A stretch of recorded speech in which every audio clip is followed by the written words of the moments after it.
I'm going to put my mute on. You're so cute. Good afternoon, everyone. Thank you for joining the She is Hope LA 12-week curriculum. Today, we have a very special guest. She is a model, actor, and entrepreneur, and a fellow single mom. She's been on many roles, including my most favorite one, Wonder Woman 1984, which is why I wore these bracelets. And so also General Hospital, In the Cut, Meet the Smiths, that was their family, Jack and Jill, and The Price is Right. You can also listen into her beautiful new podcast called Tea with Gwen. Today, she's going to be talking to us about health and beauty. So Gwendolyn, thank you so much for being here with us. I'm so excited. Tiffany, thank you for putting me in touch with her. Please take it away. We're so excited to have you part of this. Hi, everybody. I am so not like Miss Formal Lady, although that picture did look pretty formal, didn't it? I am so about everybody just being comfortable and happy. I was just telling Tisha that I am actually in an office at the country club where my daughter plays tennis, because it's the only way that I could make sure that I could fulfill my Saturday, still being with my children and being able to fulfill doing this for you guys as well. So I'm sure, as you all know, being single moms, like, we have to fit it in and figure it out however we have to. So I'm just letting you know I'm right along with you guys doing it. So I'm here to let you know all about me and my journey and where I'm at today, as opposed to where I came from. My accent is a little diluted. I am English, and my father is English and Irish. My mom's Jamaican. So I love to go into a little patois every now and again, if you just want to feel like you're by the beach with some sunshine. And so, you know, that it's culturally, I'm very mixed, and I've gone between England and America growing up. Oh, we have somebody. Oh, there we go. And so I'm here to let you know that I am a Wonder Woman. Okay, and I want you all to feel like you are Wonder Women too. We all have it within us. We just sometimes forget it, and we have to be reminded of what it is. So here's my journey to being who I am as a Wonder Woman today. I just finished Wonder Woman 1984 a few years ago. It was actually taped in 2018 in London. And it took that long to come out because of the pandemic, and I'm one of the Amazons in it. I had forgotten who I was. I was at a place in my marriage where it was over. I knew it was over, but it was just that spot of like, how do I change? How do I make this leap out of where it's at? I have 3 children. How am I going to do this? I'd also been, and that was for 12 years, that marriage. And I'd also been in a career being a model, and then being on The Price is Right, which was still, you know, model, host, but it wasn't really a speaking host. It was really more about being looked at. So I felt like I'd been a mute in my marriage and on the stage in my modeling career for 12 years. And I had fulfilled this place of, I can take great pictures and I can look the part, and, you know, I know how to pull things together, and I know how to be happy in those moments, pretend to be happy in those moments when I'm really not. And from the outside in, it could just really look like everything was perfect. But inside, I was crumbling away. It makes me emotional to even think that I would allow that to happen to me as such a strong woman. And I'll let you know how I know I'm a strong woman, because I was pregnant at 17 years old when I first arrived in America, and had to figure shit out really quickly. I had to like figure out how to put my finances together, save money, take care of a child, and also, I call it #create your world. I had not known a life of stability growing up between divorced parents in America and England. So I had to create a whole new world for us. And I'm still doing that to this day. Like, I'm still, you know, she's 25 now, but I am still creating the world every single day because I have to make it look the way I want to make it look, right? Because I don't want to give them anything really honestly from what I have growing up. There are some magical gems in there, but like I need it to be smoother sailing. And so at 18 was when I started modeling, and I was able to support my daughter and myself, but I wanted to make sure that she was able to pursue her dreams and I was able to pursue mine too. So that's what we checked out into the world. and today, this year, marks all that work coming to fruition. So this is my year of saying, wow, I did it. I am an Amazon in Wonder Woman 1984. She is a series regular on Big Shot, Disney Plus. She has her own apartment. She has a wonderful boyfriend. She has her own dog, and she is a great person. And what is incredible is that her character is named Olive, which is my mother's middle name, and she's called the Inspiration. So it's so meaningful in so many ways. But however, it's not been the easiest journey to get here. When we first landed, we drove out to LA from Miami, because that's where my family is, in Miami. And she was 5. And I found a friend, and we had so many things in common. And then the next thing I know, this friend is in the apartment building that I just rented. So I'm thinking, is this weird? Because there's too many coincidences. We have the same birthday, we have sisters 10 years apart. There's just too many things. Come to find out, her mother lived in that building. So I was like, oh, okay, you're not weird. You're normal. So we ended up being like family. And her mother's name is Fauna Hodel. She had her own story she was out there trying to tell, because her whole life was a story. And it ended up becoming a television show on TNT. And that was called I Am the Night. And in this journey of us living in the same building and her daughters and me being best friends, she kind of took me under her wing as another single mom, because she had been this young single mom raising her kids. So I became like family. And so the day that she got her story picked up, it was actually by the director of Wonder Woman, Patty Jenkins. We were like elated. Oh my gosh. I mean, your story of your life gets picked up by the director of Wonder Woman, right? And it's going to be produced. It's going to be on television. Like, it's going to be all that you had ever imagined it's going to be. So it was like the end. We did it. And it was just the highest of highs for us, until she found out that she had cancer, and it metastasized to her brain very quickly. And right when it went into production, we lost her.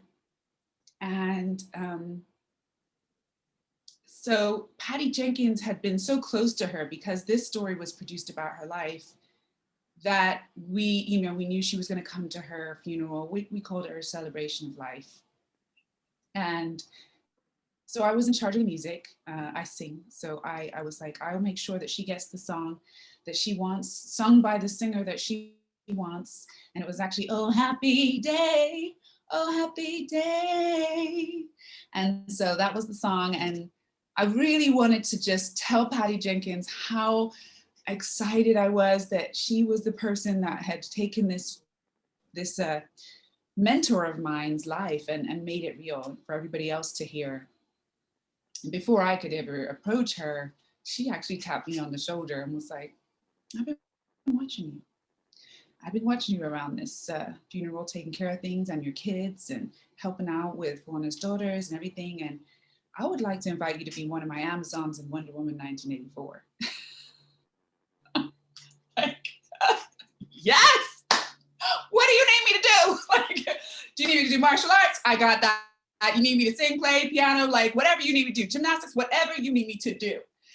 Little did I know, the audition process was going to be exactly that.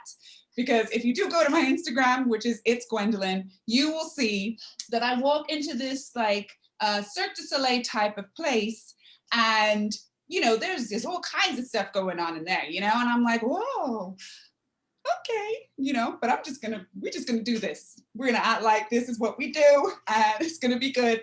And they're, you know, have you ever worn a harness before? No. So, okay, let's just put it on, you know, let's just do that.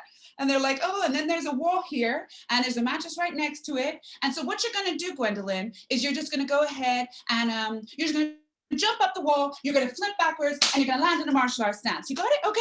All right, me. Okay, we're gonna do this. All right, it's me and you, wall. We got this, okay? Because I've never done anything like this in my life. You can watch it. I'm telling you, go watch it on Instagram. You hear the stunt guy asking me, have you ever done this before? And I'm like, no. And I'm like, but I'm gonna do it. I said, just give me a tip, something. And he's like, wherever your eyes go, your body will follow. Guys, remember that line. Wherever your eyes go, your body will follow. So I took that, you see me say a little prayer, and I did it. Yes, I did. Yes, I did. and I was like, this is it. This is it. I go, I get the job. And, you know, remember, this whole divorce thing is in my mind too. And I've got to move on in my life. Woo! But I got to go to England. I got to go film a movie. I've never left my children before. And it just all worked out. Their father was cooperative with taking care of them so that I could go and do this. I got to know myself. So now I'm leaving 2 children behind with their dad, my older daughter. And I've never been alone in my life. I've never lived by myself. I've always had a kid, you know, like somebody's always been with me. But this was my moment to reflect and learn who I was. So I was able to go, Gwendolyn, who are you? What do you want to do with this time? How do you maximize your potential with this time? I had to be the most committed, loyal, dedicated,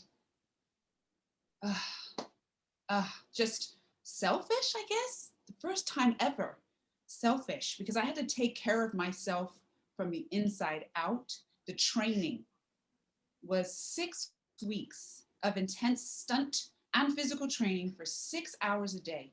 I had to be taught how to eat again. I had to learn how to sleep again.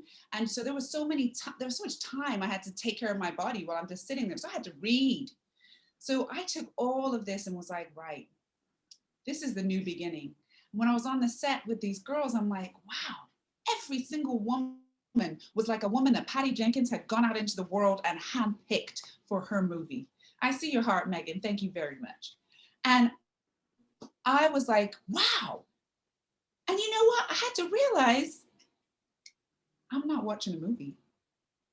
I'm not looking at these girls from behind a window. I'm one of them. I am one of these girls today, and I'm going to remember that, okay, forever. If I don't ever get another role in my life, I'm a Wonder Woman, right? I was able to, at 40 years old, flip up a flipping wall, okay? Go work on a set, redo my body, right, in 6 weeks, leave my children and be able to get through a movie, go to another, we had to go to Spain too. I was like, I'm a whole new woman. I just rebirthed my whole life. Everything was redone. So I came back and I said, that's it. I restarted my life. I got it together with and it wasn't easy. I come from a high celebrity, high profile marriage. And like I said from before, people would have been like, why would you leave that?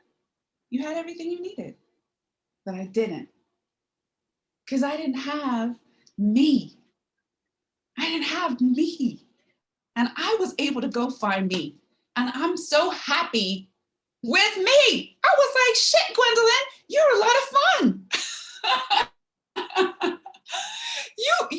There's so much to do with Gwendolyn. I was never bored, right? I was like, oh, and I'm coming back and I'm like, I wasn't doing any of this. I wasn't sharing any of this with my children. I wasn't sharing any of this with my friends. You know, I was like, who are my real people? Tiffany's one of my real people. She's on here.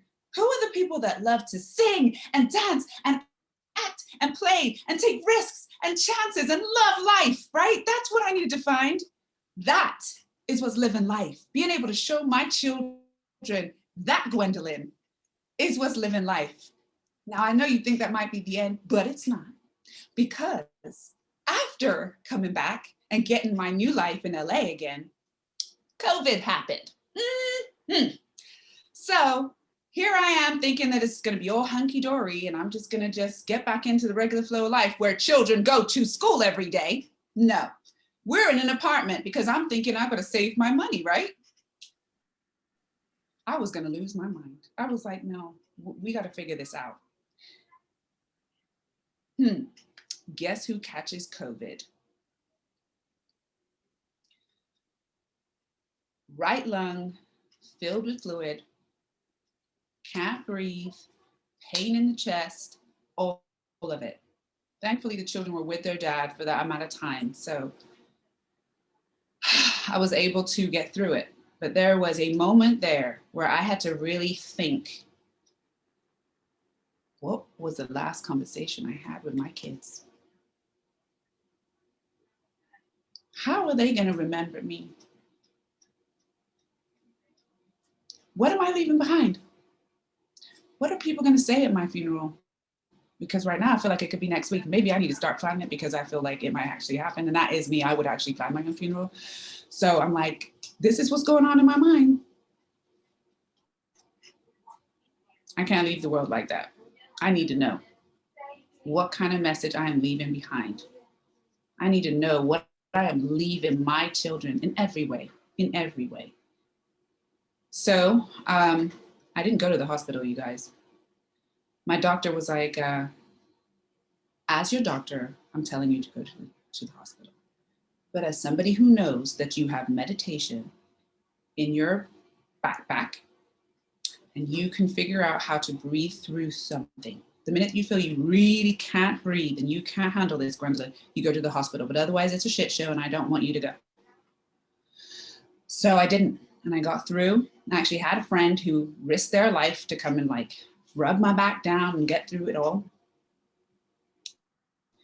And the next day, they put me on like 3 different medications and I was able to get through. But that is what was another wake-up call for me. And I said, right, we're in COVID, but I'm not gonna like sit here and wait on an audition or wait on this or no, I'm not waiting. What do you got? I'm gonna call Holly Robbins and Pete. We're just gonna talk on Zoom. Let's get on Instagram because I'm gonna find every other Wonder Woman in this world and I'm gonna ask them how they do it. How do you get up every day? What gives you hope every day? Do you have a cup of tea? Because that's my first thing. Have a drink of water and have a cup of tea. What do you do?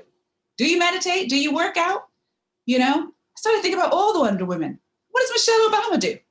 You know, how does she manage having a husband like a president and 2 children and that massive dog that sheds probably everywhere, I'm sure. You know what I mean? And I'm sure she's not waiting on a housekeeper every single time she sees some hair on the floor with the dog. Like how are you doing this, girl?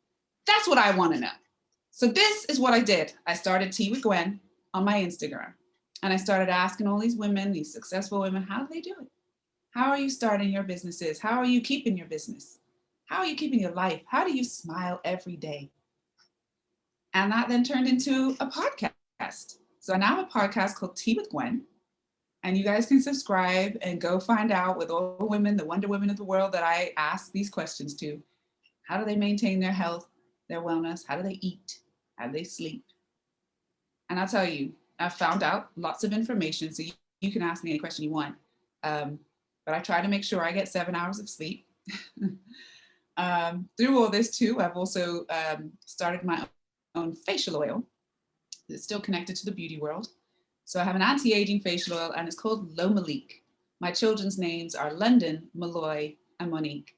So therefore it's called Lo Malik, Lomolique.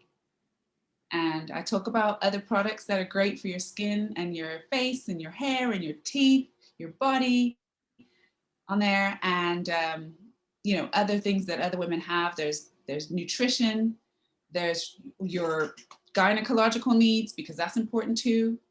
You know, all of it's connected. Your spiritual side. Are you staying connected? Do you feel good? All of these things matter for us as women every day, and especially single moms, because we got to take care of ourselves first.